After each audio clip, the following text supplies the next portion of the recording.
One. Welcome to the Lightforge. This is Arugda. This is Merps. Hopefully, all of you guys are staying warm during the cold winter, staying in and playing the arena. Wow, no love for our Australian fans. I'm sure they're okay over there. Being Argentinian warm and upside fans. down, it's all right. Mm-mm. They're doing okay. So we are firmly in the meta. We have actually not been playing too much, but I think we still have a lot to offer you Well, guys. you keep playing Warrior, so it's not like we haven't been playing too much. You probably play more Warrior than anybody else. I have like, played a lot of Warrior. Man, it really does not work out. I mean, we don't need to get into this. I don't think we need to have a Lightforge or a segment on the Lightforge sort of explaining why Warrior is bad. mm-hmm. I keep on trying it, and it's like before when Warrior was bad, at least I could try to draft tempo, Yep. right? And now I can't. Like the game stops. You still try to draft tempo. I That's still how you try. should do it. Right. And then you play card advantage with tempo because all your weapons are 2 cards. Right. And now I fail royally. Because I'm just not fast enough, and all the decks beat me. They're either like too fast for me, and then my weapons don't do anything, or they're so slow that my weapons can't get any value as well. Yep. And then I can hit that sweet spot, but that sweet spot is real small. Yep.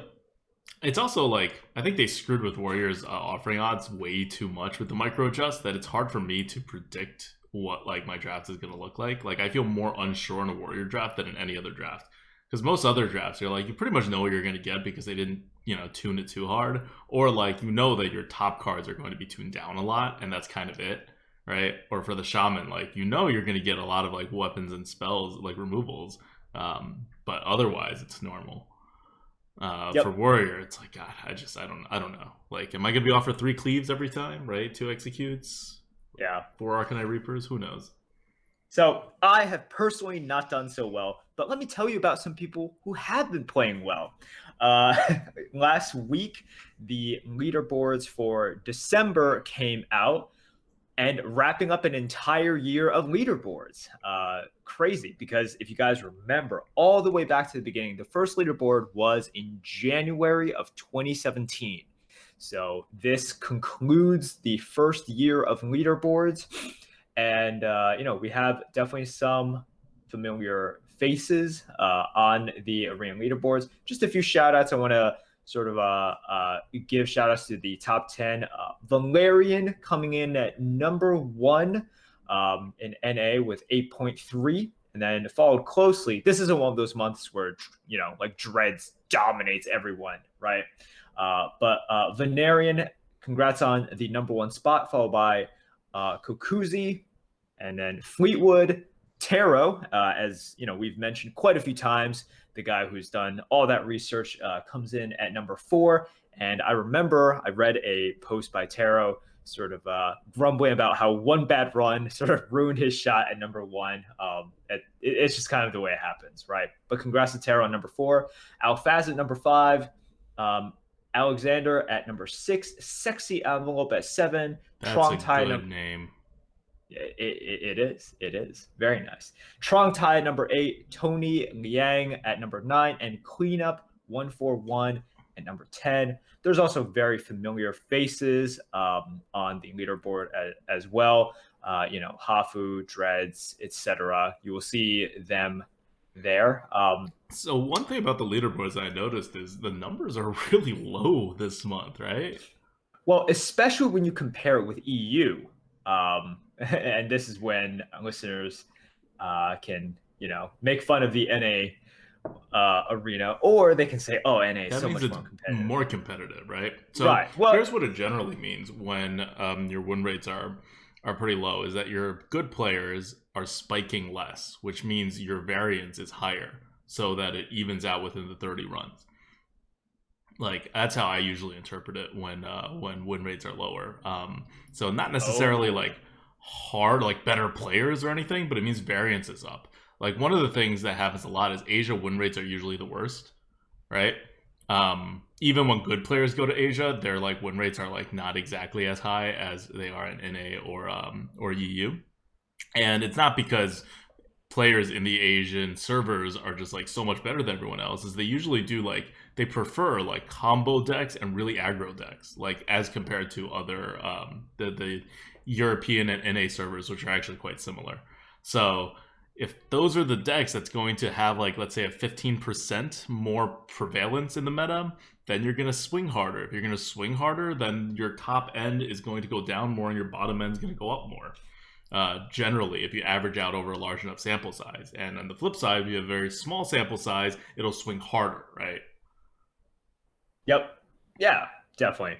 But for this month, we once again, and we've seen it in some months, see a huge disparity between EU and NA. NA, the top average was 8.3. EU top average was 8.87. So almost 0.6 difference, which is huge when we get to, the top that end happens, there. but that's just number one. What about number 30? Yeah, so Like, it's obviously like number going to one's be always has a disparity, right? It's it's oftentimes obviously even going to larger be than that.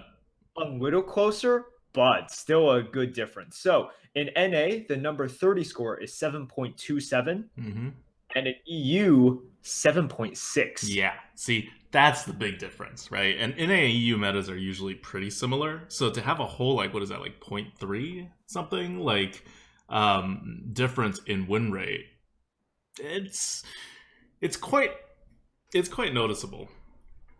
EU's normally a little bit higher win rates to like has a little bit higher win rate, I think, to begin with, but overall it's also down, right? It's not just that EU has a slightly higher win rate than NA right now. It's also that compared to previous months, the win rates have dropped a lot, right? And you could say like, yeah, I guess November was a shortened month, and they used like 20 runs, right? Same with October. But September was kind of a normal month, and win rates are really down from September. August was a pretty normal month, and win rates are really down from August, right? Yep. So in December, they used 30 runs. It's the first time they've used 30 runs since September. Right. Yep. So I think it's... And remember, December, like we said, right? December was the start of KNC. So it's a new meta. People are supposed to be jumping in the arena, but as we said at the time, right, like it just didn't happen because of the dungeon runs. Like all your whole swarm of casuals did not go into the arena to see all the new cards as much as they normally would have. And so arena was actually, this was the most difficult launch that I think Blizzard has ever had when it comes to arena, like metas, like overall quality of players. Like it's just decently high quality players instead of instantly being like, oh yeah, I'm gonna get like 7 wins every single run at least. Yep.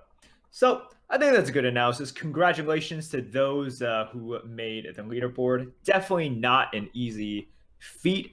And just a small update. So Blizzard, and specifically Mike Dene, a couple months ago or a few months ago, asked on Reddit, basically directed towards the arena community, asking, hey, should we keep the requirements for the leaderboard at 30 runs, or should it be lower? What should it be? I personally chimed in, and my opinion was I think it should stay at 30. We had opinions on both sides. I think most people were with you, like I think especially so. Like hardcore people, right? And basically, Mike came out recently and posted. It wasn't in this past week, but I just remember recently he said, based on the feedback, we're going to keep it at 30 runs. So that's something just to remember going forward.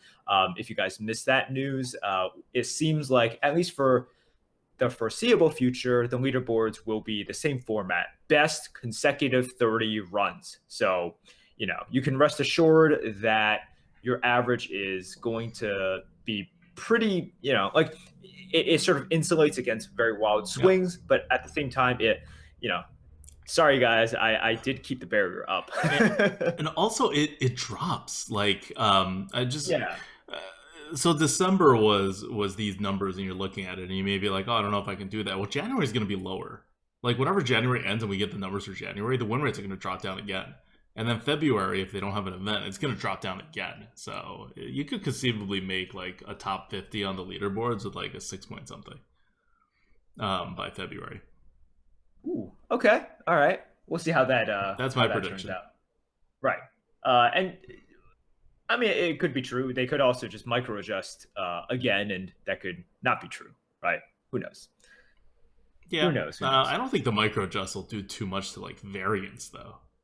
Like Well, that's not right. Like micro adjust is about class. It's about class right. But balance. then it could also so it could create two things, and this is why in January, like Victor was able to get such a high score. Right? It's like some people were able to sort of take advantage of the meta by Right. identifying Warlock as really Okay. good, Well, and that's for still though. What I'm saying is not enough people are going to do that. There's a reason why Victor was able to get such a high win rate, and like no one else did. You know, right because like he meta the yeah, meta. yeah. He You're meta talking the about like the person. top Yeah. number one. I'm talking about number 50 here. Like I think we're talking about very different things.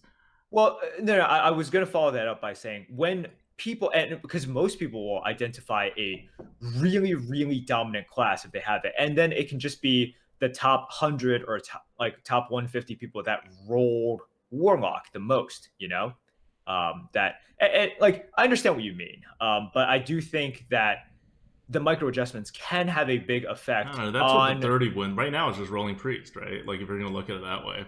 Like Blizzard has to really screw up, and every time Blizzard does a micro adjust when it comes to be within one expansion, they bring all the numbers closer.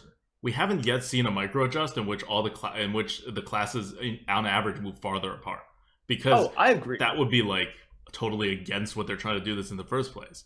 So if they micro adjust and everything moves closer, like your disturbances are going to be fewer and fewer, right? Right. Like if you're talking Look, about that's high definitely rolling what they warlock are because going warlock becomes the best class, well now you're high rolling priest selections. that's definitely what they're trying to do.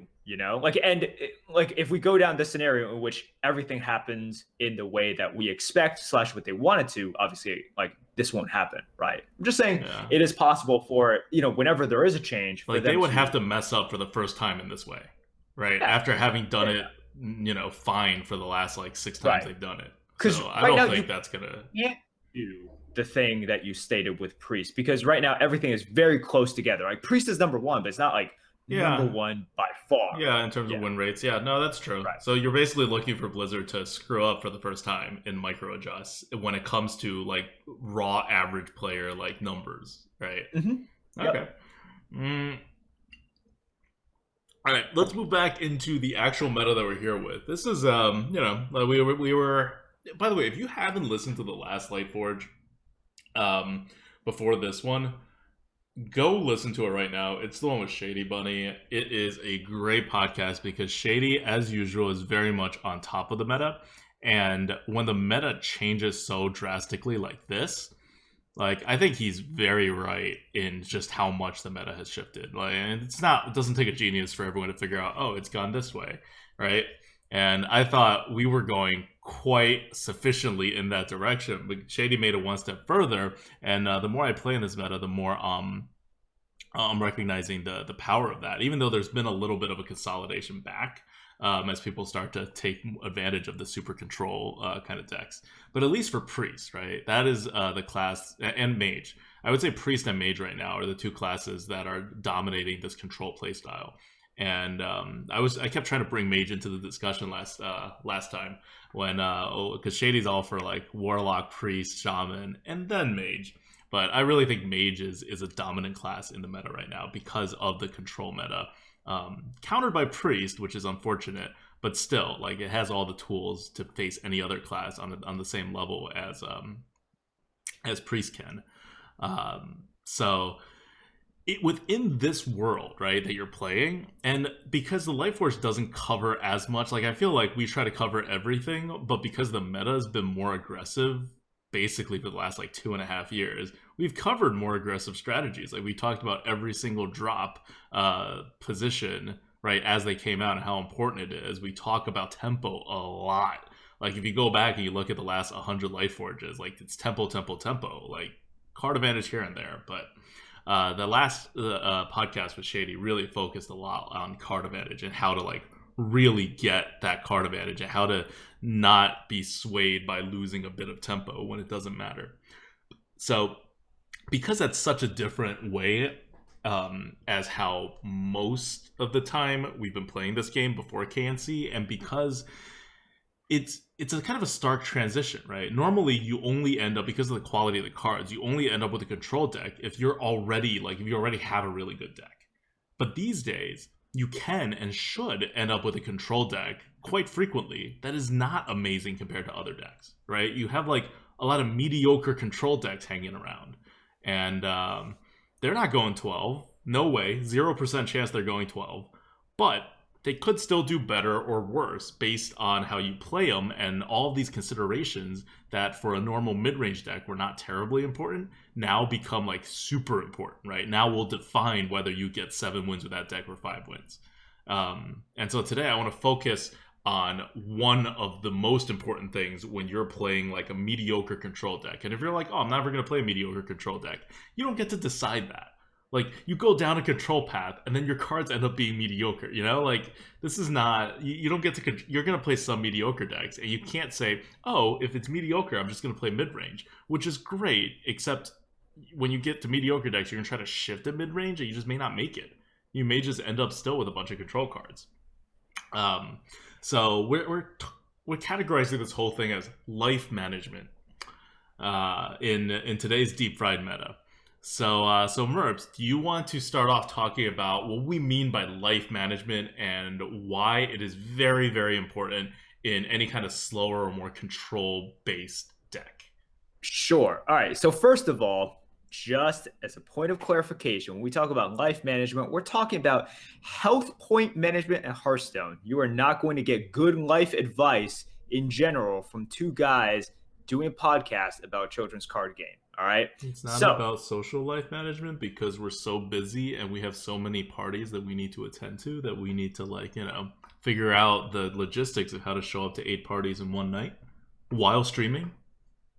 It's all about that tempo. You got to make the tempo plays.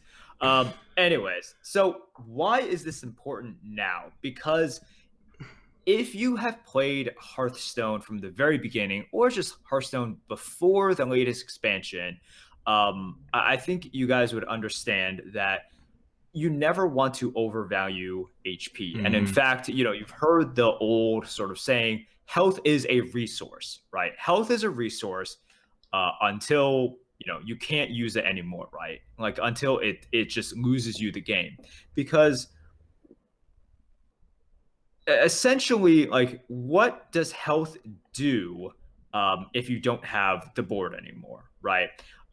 So, and in the arena, like, the game used to be predominantly played on the board, and it was won and lost on the board. Like, you needed your minions to defend against other minions, and you needed your minions to sort of like fight the other. Yeah, like, just put a concrete example out there. Let's say your opponent has 10 mana and you have 10 mana, and your opponent spends that turn to actually tempo and put 10 mana's worth of attack on the board.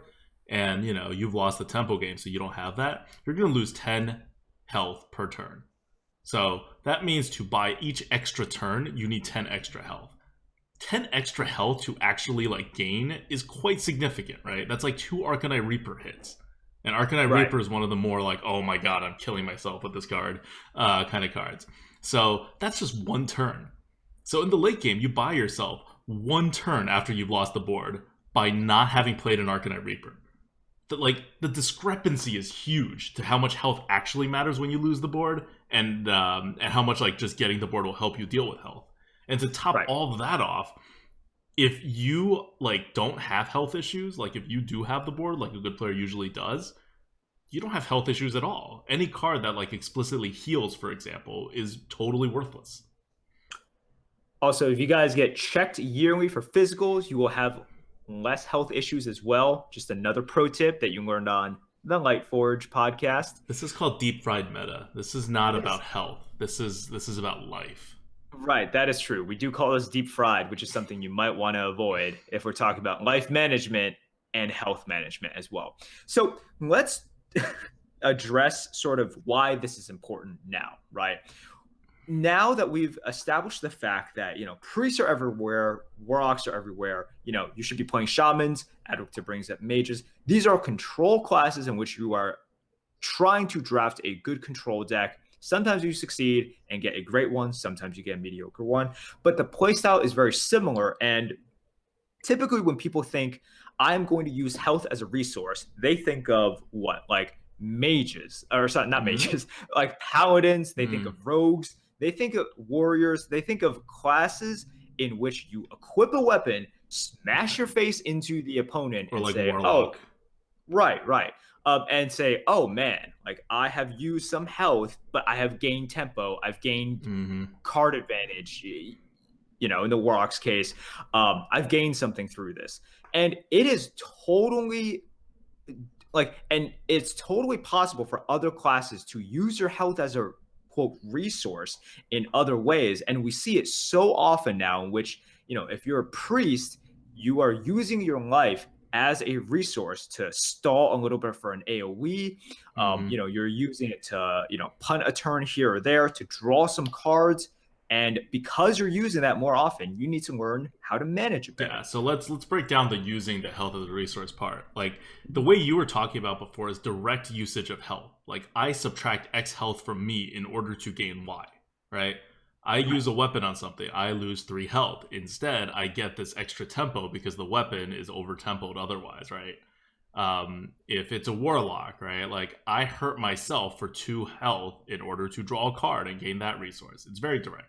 Now we're talking about these indirect uses of life as a resource, which is, like you said, right? You punt a turn in order to get your opponent to commit to a bigger board for your AoE. So what did you do? You did nothing. Maybe you drew some cards, right? Maybe you played a small minion that you knew was going to die to like maybe save a little health or whatever, but you're generally not doing anything. Instead, you're using the health indirectly by telling your opponent, hey, you have no real choice of what to do with your minions that are on the board except attack my face. So I'm going to take that. So I know I'm going to lose like 7 health. Why? Because you have 7 attack on the board and I'm not giving you any minions to remove. So I haven't directly lost the health, but I am basically expecting to lose the health on the next turn. Yep. And this is one of those things where you see the obvious benefit of using your health as a resource, right? Punting turn, trying to set up a better AOE. You see the benefits. Now, but the benefits are always iffy, like they're not guaranteed because they always involve your opponent doing something on your opponent's turn. Yeah. And they will very easily make a read, right? It's like if you're doing nothing or you're doing very little, especially in the later turns, they will grow quite suspicious. And for them, they'll be like, okay, what is my best way to play around this, right? So you are going to take their best shot as well, in terms of they know what you want to do, and they're going to be like, okay, what is my strategy to combat this? So there are definitely dangers to using your life as a resource in this way. And, because when you're doing this, your goal is to say, okay, I will respond in X way, and if X doesn't work out, I'll respond in Y way, right? Like typically you have like a plan, and then also it's like, well, if he tries to go around it, we can do this as well. And there's always the chance that they present an issue, and you're like, oh, it's like X is really bad, and Y doesn't really solve it either. Suddenly, you're taking some face damage, and then the next turn, all of your solutions are not as good. You take more face damage, and then you're dead. This is all stuff that you need to consider, along with the fact that you have to basically just balance out. It's like the potential gains versus you just dying. Right. So I'm gonna set up the decision tree for you guys on a typical life management situation. You're a control deck. You don't have a 2-drop. Your opponent plays a 2-drop or coins out a 3-drop or whatever. You play a 3-drop. They remove your 3-drop. So now they have a 3-drop on their board. You have, I don't know, turn 4 or whatever, and you drop a minion, right? So that's how you will normally respond to this. So let's say in your hand you have 1 removal, some minions. Your choices are to play a minion, play a removal, or do nothing, right? So if you play the removal, what happens? Your opponent's minion's dead. you take 0 damage. That's what's great about a removal, right? A removal makes sure you don't take any face damage the next turn. Let's say it's a 3-drop, right? So let's say it's dealing 3 damage to you each turn. So that when you play a removal, there's 0 risk your opponent damages you the next turn. You are risk-free, not going to get hurt, you're fine. Now, what's the downside? You haven't really solved any problems. Your opponent's just going to drop another minion the next turn. So because removals are much more rare than minions, you're not going to just remove everything your opponent puts down the way you can in Constructed. Instead, you have to kind of ration out your removals and like make sure you remove the things that are really threatening, right? So on the scale of is a Cabal Trafficker really threatening, or is a Boulderfist Ogre really threatening? The Cabal Trafficker is really threatening, and if you don't have a removal for the Cabal Trafficker because you used it on the Boulderfist Ogre, well, you're kind of screwed for the entire game, right? So we all know we need to hold removal sometimes, but whenever you hold a removal and you don't use it, you run a risk. So the risk is, if you play a minion that does not have Taunt, your opponent can always hit your face. So you have to worry about whether you die or not. But generally, especially if you give them a good trade, they're going to hit the board. If you play a minion with Taunt, they're definitely going to hit the board because they have to get through. So what your risk is when you play a minion is the risk that your opponent has a removal for your board that you're setting up. Because when you remove your opponent's board at this point, they have a minion, you have none, you gain nothing. You just prevent yourself from losing health. So what you've gained is health. On the other hand, when your opponent uses the same removal to remove your board that you've set up in response to your opponent already having a minion, what they gain is not just removing your minion, but they gain damage onto your face. And as we always say, damage onto your opponent's face is much more useful than healing yourself. Why? Because healing yourself only sometimes matters, whereas damaging your opponent's face, you really get to control how much damage they can take before they die. Right? That's why like Hunter is always a viable strategy. Pure healing self is a horrible strategy. You need to do something else, or else you're still going to lose. Like the game ends when you bring your opponent down to 30. The game doesn't end to your favor. Down to 0. Down to when 0. You bring them down to 0. We know this game. Down to 0. Down to 0. But the game doesn't end if you continuously keep your health at 30. Like, you don't win by doing that. You just keep stalling the game and you still have to win some other way. Okay, so anyway, when you're setting up a board in response to your opponent, you have to figure out the risk, which is the percent chance that your opponent has a removal and is willing to use it. And then you have to figure out the damages, which is how much damage will their board do to your face. And again, like going back to what Merp said, this is how you lose, right? Because first you look at it and you say, oh, he's dealing 3 damage. I have 30, I have 27 health. Not a big deal. But then what do you do after they remove your board? You set up another board, right? Assuming you don't have anything better to do. You set up another board. And what happens then? They remove it again because they have good cards. Well, now you've taken 6 damage. Again, going from 27 to 21 is not the end of the world. So if your opponent has 3 damage on the board, generally you don't worry too much. You're not in a big hurry to remove your opponent's board exactly. Flip it a little. Let's say your opponent has, instead of a 3-3 on the board, a 5-2. Well, now you're taking 5 damage each turn. Even if your opponent doesn't play an extra minion. Now, if your opponent just has 2 removals and you were going to drop 2 minions to try to block that 5-2, what you've done is you've taken 10 extra damage, and then if you don't remove it again, you're going to take 15 damage, and now you're in serious danger, right? Just 2 turns, you're dead. You're almost at the point of dying. And so that's your normal evaluation. You have to add an extra percent chance of what I call super bad risk, which is your opponent removes whatever you put down and adds to the board. Because your opponent has 4 mana. So let's say you play something with 3 health. Your opponent can Frostbolt it and then play another 2-drop. That's super bad because that 2-drop is going to have 2 to 3 extra damage. And now you're escalating the damage that you take onto your face. So if the idea is, if you just survive long enough, eventually your card advantage is going to win out. You should use some of that card advantage and some of that things, if you're not setting up for a bigger board clear, in order to make sure that you are not using your health as a resource, right? Because every turn you don't remove, you use your health as a resource. This is something I want to drill into people's heads. If your opponent has a 3-3 on the board and you play a 3-4, you are using your health as a resource, indirectly. Because what your opponent is incentivized to do, if they can't trade up, is to just hit your face. So you're losing 3 health right there off the bat. And if your opponent removes the 3/4 in some other way or plays a taunt that you can't remove, you are losing 6 health at least for the 2 turns that 3/3 is going to your face. Potentially even more. Like, that's a serious use of your health as a resource. That you're not in that position if you're the aggressor, if you're the one on the board, but you are if your opponent is the one on the board and you're the one that has to respond. And we're always in both of these situations sometimes. Yeah, definitely. And you I always remember those games where either the opponent coins out a fairy dragon on turn 1 or they put out like a mana worm and then they just remove, and then I die to that thing played on turn 1, right?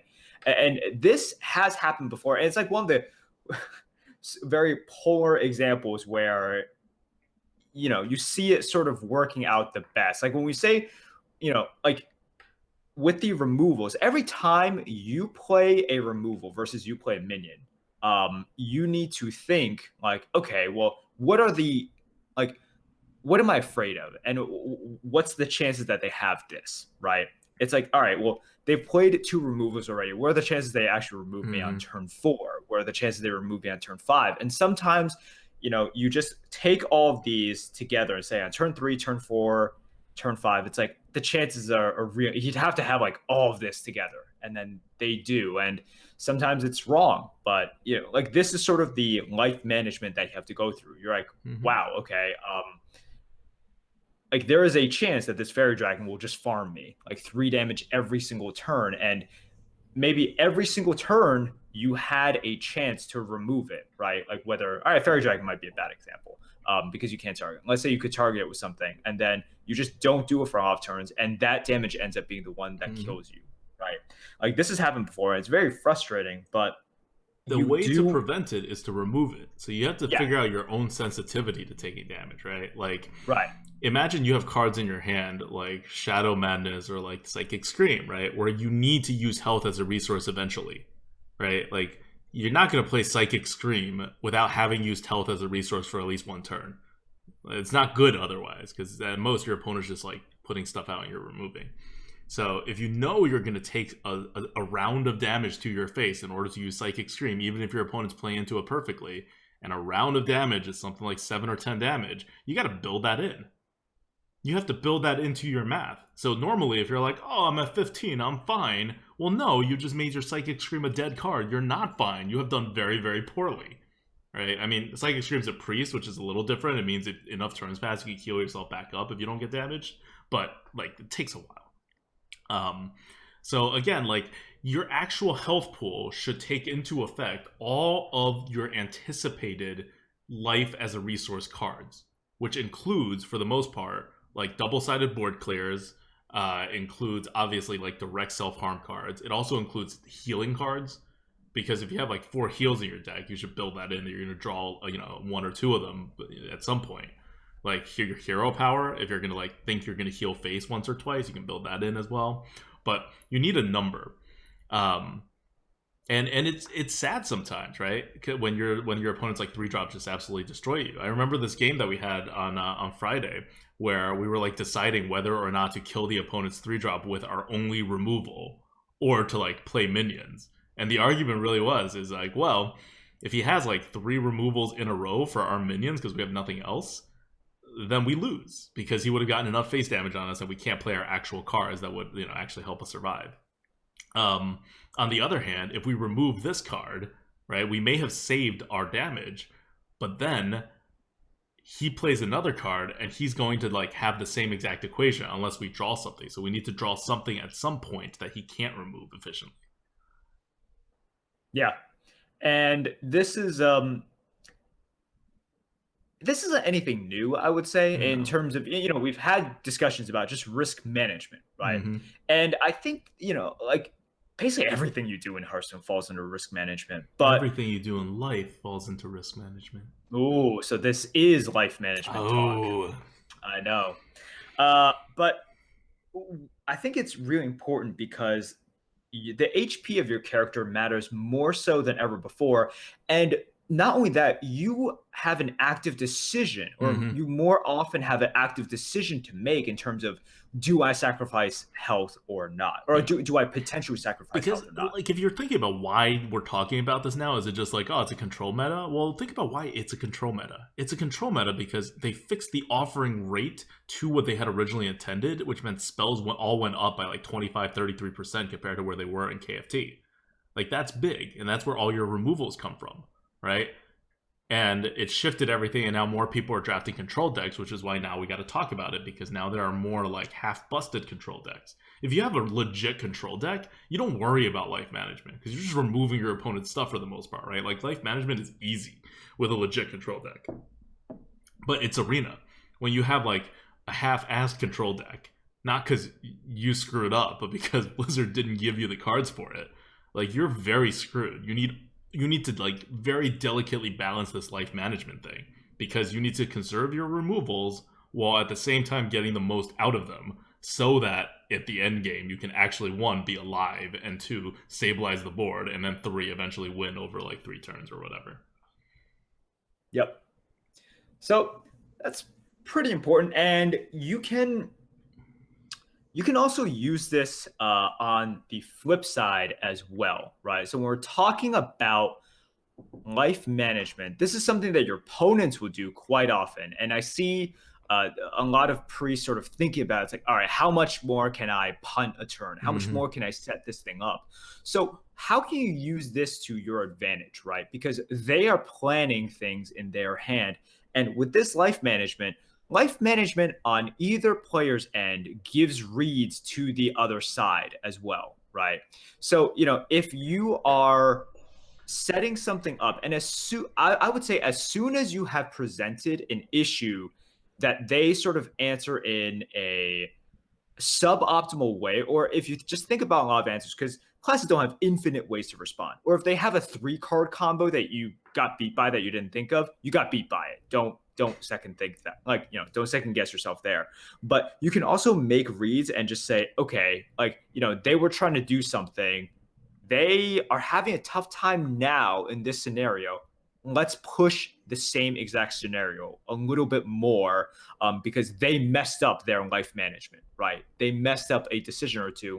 Like they wanted the Dragonfire potion, but now that I have dropped the Boulderfist Ogre Mm-hmm. along with all these small things and hit it, now maybe the turn afterwards, like, I'm going to drop something else with also 7 attacks. So even if they second clear with the second Dragonfire potion, I'm just going to get a lot of health. And suddenly, a lot of the priest options They're are gonna get a lot of gone. damage on his health. Right, right. A lot of their options are gone because they can't just play. Um, they can't just play.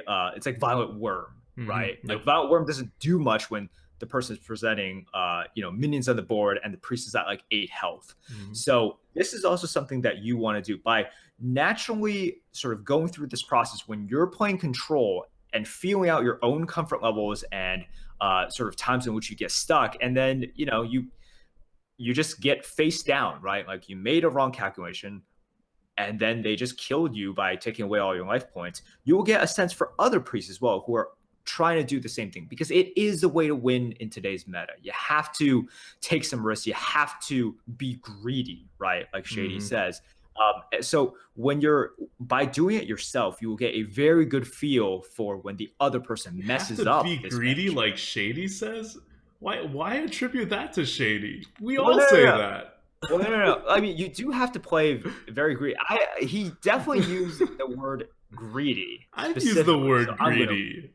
Oh yeah, but I mean, Shady's playing better than us right Hafu's now, used the word greedy. Everyone's used the word greedy in this and I have meta. no doubt that Hafu is playing well if she were to play, but she's not playing Arena right now either. And we just interviewed Shady. See, you're trying to pin We me in a interviewed corner, but Hafu I 2 weeks. expertly Okay. managed Mm-hmm. all of I this. see. Okay. My defenses are up. Like, I have countered your plays. All right.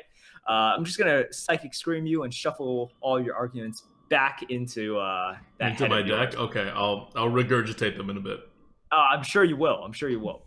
So that's sort of where we're at. It's a skill that will help you out, and it will help you face these priests, which I think is so important. right? Like, Yes. and it's something in which if you haven't really thought about before, it's tough to identify it in your opponents, and it's very easy to be intimidated because you look at this priest, they have 8 cards in their hand, not uncommon at all, right? Like 8 cards in their hand, they have just tons of options. You're just like, geez, what do I play around? Like, Hmm. I just don't know, you know?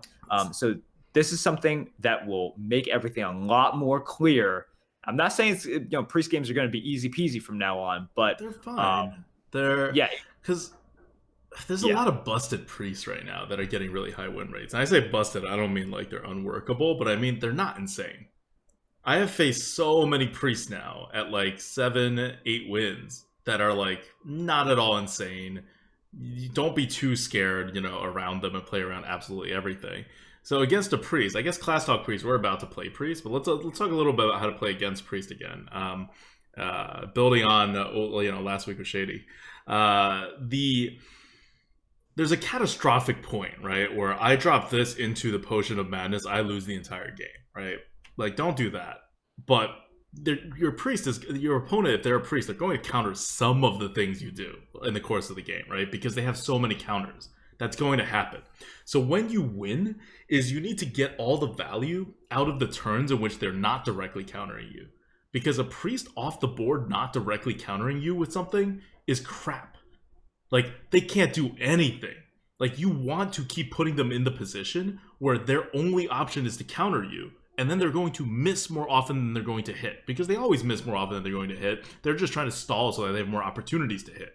Right? That's the whole priest game. It's arena. They don't have a sick deck of all the answers. They have more answers than other classes, and each answer flips more than other classes are typically able to. But you manage that not just by like trying to magically like figure out what their like actual cards are and like play around that, but also just saving like your cards when you need to and playing into stuff when you need to. And what I mean by that is like Merv said, right? Like if you deal enough damage to a priest's face, they can't use their health as a resource anymore. When they can't do that, they can't set up the Psychic Screams. What have you done? You have changed Psychic Scream from like this insanely game-winning card into like a card that reads like kill one minion, like, and you may not have countered Psychic Scream, so to speak, because it's not a bad card at 7 mana to kill one minion or maybe like 1.5 minions, but you're not going to lose the game to that anymore. Like, that's no longer a counter. And you always have stuff on the board. And if you ever wonder, how do I deal with situations in which, like, I know I'm going to get board clear off the board? Well, if you have a smaller thing with a Death Rattle or something, or like a Divine Shield or something, you could play it earlier on and get it removed, right? Or like let their minions do the work. Or you can just save that card, play another card, so that later on turn 8, if you are afraid of, getting removed by like one big thing, at that point play a 5-drop with your 3-drop that has a Death Rattle or a Divine Shield. Well, now you're safe all of a sudden. Now your opponent can't do anything. Now the difficulty to totally remove your board is not my opponent has a removal, which happens a lot. It is now my opponent has to hit 3 separate targets. So that's like 1 board clear plus a removal, like plus a ping, like, or it's like 3 separate hits. Like at that point, it's going to happen a very, very, very low percentage of times. So there are ways that you can play, that you can like save cards and combine cards and make situations where if your opponent is purposefully playing slow and trying to play this control game, that you can trump them, right? You can say, here's the board I've set up, deal with it. And your opponent will be like, I can't. And then you need a follow-up to that. Like, is it easy for you to do? No, but you should start thinking about that kind of stuff instead of just like, what is the highest tempo I can put out on this turn? Yep. Yeah, I think that's a good explanation for what this is. And once again, if you are someone who is a super infinite player and has sort of taken this risk management like ideology or practice, and practiced it many times, you're like, oh, this is nothing new. And no, it's nothing new. It's just sort of a shining a spotlight to a specific type of risk management Yep. that was not very important, like in many metas, especially in the like the recent metas before this one. And suddenly it's just like health is very important, and like not only sort of managing this, also like healing your face and all of this stuff has just become much, much more important now. Hmm. Yeah. So, And to give you an idea, like healing your face is so unimportant. Like Holy Light, which is 2 mana, restores 6 health, and can be used on minions for that matter, is 50 points on our tier list. Like these are not you. It still is so bad to try to heal your face and not play something that will give you actually card advantage or tempo, because you still never win the game by healing your face. But you have life management decisions to make now. So I don't want this, deep fried meta to like really get in people's heads, and for some reason they come out of it and they're thinking, oh, heal face is really important now. Notice how we didn't really talk that much about healing your face.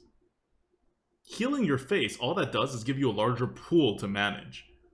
But the best way to manage your health is with your decision making.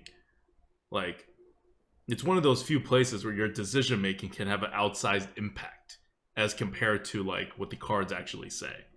Like if you know you have 30 health to manage versus 40 health to manage, you can do 30 health a lot better than you can do it a lot better than 40 health minus a card, like, so yep. that's why these healing cards are still like worth crap. Yeah, and I guess a little bit more, I guess we have to talk a little about healing. It's still not terribly important, but one of the situations that I always get into, and I know I mess this up a lot, and I pay for it a lot, because I still haven't mastered this, it's the balance between tempo and healing in the late game when you are in the danger zone. Like, let's say you've stabilized, sort of, right? And you have like 4 health. And you know your opponent right now cannot deal 4 damage, because if your opponent could have, you'd be dead. You could put a lot of tempo out to like prevent your opponent from like ever seizing the board. Or you can play your Priestess of Elune, because I've had that card in my deck way too frequently in this meta. As like, I guess it's not the worst thing in the world. And then you would have, much less tempo, especially if like the Priestess of Elune also screws up your curve, so you like then have like 3 mana you can't use or whatever. But then you're like out of the danger zone. So that's a decision that I don't know. I still struggle with as to which is the right one, and it's a very like bespoke situation, right? Every board state, every situation is different. This is also where the micro adjust really irk me, yes. because I would otherwise have a clearer picture. Yeah. You can't do math right now about what your opponent's odds are of having each particular damage type. It doesn't work. Yep. No, it doesn't. It doesn't, and it sort of very much so confuses me, especially with something like Pyroblast, right? In which that increase in Pyroblast is something I would love to know about, because that is a card that I typically almost never play around. And then suddenly, we had anecdotal evidence that it was increased, right? Which I'm just like, oh, how much? Yeah, and increase or like decrease less, right? Like, right. So the micro adjust for knocking a lot of things down for Mage. Yep. So yeah. So that's. I think that was a good deep fried meta on life management. It's something you have to do in this meta, and I feel like we often talk as if you don't have to do it, because in most decks you don't really. It's like a very small benefit to be thinking in this way, especially on the early turns. And then again, in good control decks, you don't have to do it because you have a good control deck. But in these mediocre control decks, you're going to end up with a lot more frequently now, especially if you're drafting those like priests and mages and whatever. You're going to. This is going to help. All right, you got a question from the goat, Merps? No, I do not. So let me ask you a question. How's it going? So good. So good. Right So good. Question from the GOAT, where we ask the deep philosophical questions of the day. Well, hold on. I mean, you have to answer the same question. The question with the GOATs for both of us. How's it going? I am so freaking cold. All right. And let me tell you, I am sick and tired of the weather yo-yoing back and forth. I don't know how it was like over there, but for us, we had 60-degree, like humid, muggy weather. 60-degree weather in DC? Yeah. We had, when? This was on Friday, I believe. It went up to 60 degrees and rainy, right? It was 60 degrees, rainy. so it was really humid, like really, really humid. And then the next day it went down to, freezing temperatures again, which like it was like 32 and it feels like 18 degrees or something like that, right? Hmm. Within the span of like a little bit over 24 hours. So really tired of that. But another good reason to stay indoors, I could tell because you like play. opened up this podcast talking about the weather and the climate, right, of like the season. I was like, that's a weird way to open up the podcast. It's super And now tilted, man. you're like bringing it back. I know. I'm very tilted by the weather. So, question from the goat. You know Question from what? the It served its purpose because uh question from the goat, sort of digs into something outside of Hearthstone that we either like or hate, and right this is now it's the good, weather. brilliant. I'm so Yes. good at these. Question from the goat, brought to you by our patrons, maybe.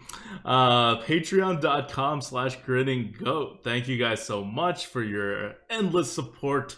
And this would not be possible without you guys. Okay, so we've kind of done class talk priest for a while. We're doing priest today. We normally do. We talk about the class we're going to play. But if you really want to break down to the priest, I think that's like half of the last Lightforge. So probably like half of this Lightforge. So I don't think there's any need to talk about it more. But I do want to focus on one particular card that everyone hates and has a very specific micro adjust where it's being micro adjusted down. Whereas most priest cards, I don't think, at least the other good priest cards that I've looked at, have not been moved, and have not been moved for like a long time. It seems to be only Psychic Scream. Yeah, Right. yeah. Okay. Taro keeps saying that, and I trust him when it comes to HS replay data, which is the most reliable data that anyone has right now of micro adjusts. So Yeah. Psychic Stream's apparently been adjusted down. We understand why. It's an overpowered card. It's annoying, but like, okay, it's a 187 on our tier list right now. It's low. It should be higher because our tier list right now is not accounting for the fact that that you can control what cards you put in your opponent's deck.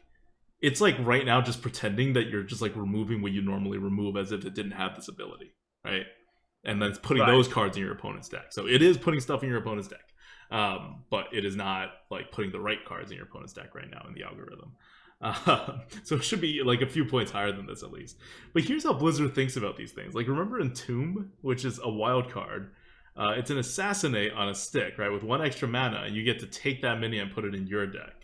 So that's like 1 extra mana to take a minion and put it in your deck, which clearly means Psychic Scream is like Twisting Nether, except you take one minion. I mean, you take all these minions and you put them in your opponent's deck, which is better for your opponent than for you. Yeah. So this is something in which when I first looked at Psychic Scream, I thought, okay, well, this is a drawback that is almost never going to apply to Arena, right? Like, this is obviously something that they have planned for, constructed. It's going to be a great card for Arena. And the drawback will happen like super, super infrequently, right? Or you can control it and turn it into a positive, Oh, right? so often turned Like, into a positive with tokens. right. And I think or at least I've seen the clip that went viral on Reddit where Shady turned like all of the Violent Worm tokens Yeah. into the deck, but then they still got Yasharaj into a Sleepy Dragon, which Hashtag Hearthstone. that's just Hearthstone for you. So the thing I have noticed is I was wrong in my initial assessment that it would like almost never matter, because we have so many of these like slow battles, right? Priest versus priest battles and all of that stuff. It is actually, I wouldn't say common, and still doesn't happen like super often, but I have found I'm like, wow, I actually do think about fatigue now. Like, and Especially this against is definitely, warlocks. yeah, against warlocks, against other priests as well, where both players are just trying to react to what other player does, and you have so many reactive cards that, I do think about fatigue more often than I thought I would. And this meta, I definitely find games going into fatigue a lot more often. It's pretty crazy. Like this drawback that I initially just like totally was like it will basically never matter. And now I would say like whenever I face another control deck, I would say like 1 in 4 to 5 games, I think about it. Yep. I'm not saying that it really matters, but I do think about it. And that is still a small percentage because it has to be me with a control deck versus someone else with a control deck. And then only in that time, it's like 20 to 25% of the time I think about it. But that is a lot more than I thought I would consider it. Like a ton more. Yep. Yeah. No, it's true. This is it is something to consider when you're playing Psychic Scream. The other part that I just want to know, just in terms of evaluation point, is Blizzard like routinely does not value this whole like idea of like transform into nothing is what we'll call it, which is you remove the card from the playing field so it doesn't trigger its death rattle. And Blizzard doesn't like treat it as a bonus at all, but it matters so much. Like, you know, even things like sap, right? Like just where you can just get rid of a card. Like if Psychic Scream was destroy all minions and then put those minions into your opponent's deck, it'd be significantly worse. Because then you can actually kind of play around it with death rattles. This is not yeah. Anyway, we're getting to the point overall though where Psychic Scream is clearly an overpowered card. It's not the best card in the game. It does have certain downsides. It doesn't come out till turn 7. Even though a lot fewer games are decided by turn 7 these days, it could still be determined. A lot of games you play against Priest, especially if you are like a faster mid-range deck, even if you're not an aggro deck, you're just like, I don't care if I get Psychic Streamed. I still win because he has like 8 health, you know, and I just put out another board, right? Like, I'm not out yet either. Like, old aggro is if you get wiped off the board, you need reach to win. New aggro, this like faster mid-range deck is like, fine, it's turn 7, I still have 5 cards in my hand. Like, you still have to hold me off for like 4 real turns of me just filling the board every single turn. So there's ways around it, but totally understand Blizzard nerfing the offering rate of this card. Like, it's pretty consistent with their philosophy of some cards are just not fun to play against. And, like, this is horrible to play against. Whenever my opponent, like, fills my deck with tokens, I'm like, what am I going to do, right? Am I going to not play cards that generate tokens because of a potential Psychic Scream? No. Right? Like, if I need the tempo, I'm going to do it. If I don't need the tempo, I obviously won't play it.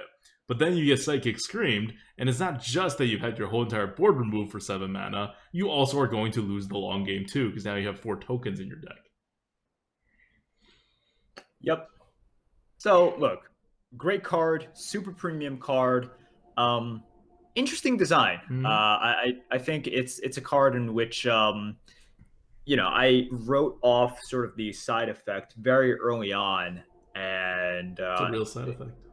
It's a real side effect now, and I've sort of found myself planning out fatigue battles a lot more often. And yeah, because I originally looked at it, I'm like, this is all positive. This is just like just all good. And turns out the meta is so slow that it matters, which frightens me to an incredible degree. Yeah, and for those wondering, Unstable Evolution is the only card that is not legendary that we have rated above Psychic Scream from this expansion. There's obviously a lot of cards before that are way more powerful than this. Okay, that's it from us. We will do the Priest run next if you're watching this live, or you can switch over to the Arena Coop if you're watching this on video. For those listening to the podcast, feel free to check out our YouTube channel, youtube.com/grinninggoat. It has all of our 12-win runs and our 11-win runs now, and the Arena Coop that we keep talking about after this podcast. And we go over a lot of like strategies, you know, and it's a good time. Also, I would like to show you guys, if you're watching this on YouTube or live, you can see this actual picture. I am wearing official Grinning Goat merchandise. It is a t-shirt with the goat logo on it. He's got a nice horn trim. He looks really sharp and a little bit creepy, the way he should. And you can have one too for a very cheap price. I think in the US it's like $16 or something. We don't make a lot of money off this. We're trying to price it so that it's very accessible to people, and it's available on Amazon. Like literally just go to amazon.com and type in like grinning goat and you'll actually find it, and it'll ship to wherever Amazon ships to. Prime will work on it, all that stuff.